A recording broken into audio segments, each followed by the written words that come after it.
सूची एक जो है इसको सूची सेकंड के साथ में अपने को मिलाना है और नीचे दिए गए कूट का प्रयोग करके अपने को सही उत्तर का चयन करना है।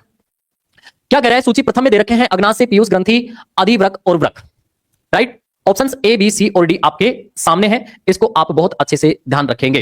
राइट, क्या कह रहा है भाई, अग्नाशय ग्रंथि जो है, अग्नाशय ग्रंथि आप जानते हैं कि अग्नाशय ग्रंथि जो है, ध्यान से सुनेंगे, पैनक्रियाज ग्लैंड, पैनक्रियाटिक ग्लैंड कह सकते हैं इसको, ग्रंथि। भाई ये जो है एक मिक्स्ड ग्लैंड है। कौन सी है भाई, मिक्स्ड ग्लैंड है। राइट, क्योंकि इसका 99% जो भाग है वो एक्सोक्राइन है और शेष 1% जो भाग है वो एंडोक्राइन है, एंडोक्राइन। और ये 1% भाग जो होता है ये 3 प्रकार की सेल से मिलकर बना होता है।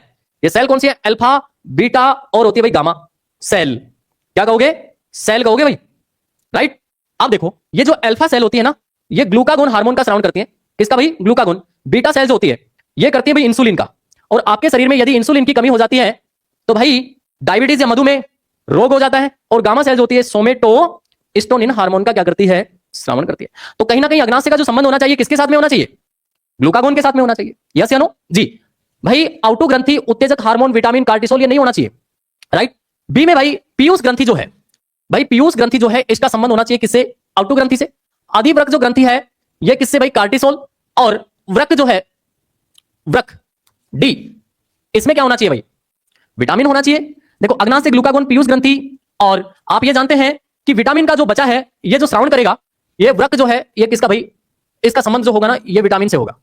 सर वृक्क का संबंध विटामिन से कैसे होता है, ध्यान से सुनेंगे भाई। जो लीवर है ना, सॉरी किडनी, वृक्क, किडनी, किडनी, विटामिन डी से होता है इसका संबंध।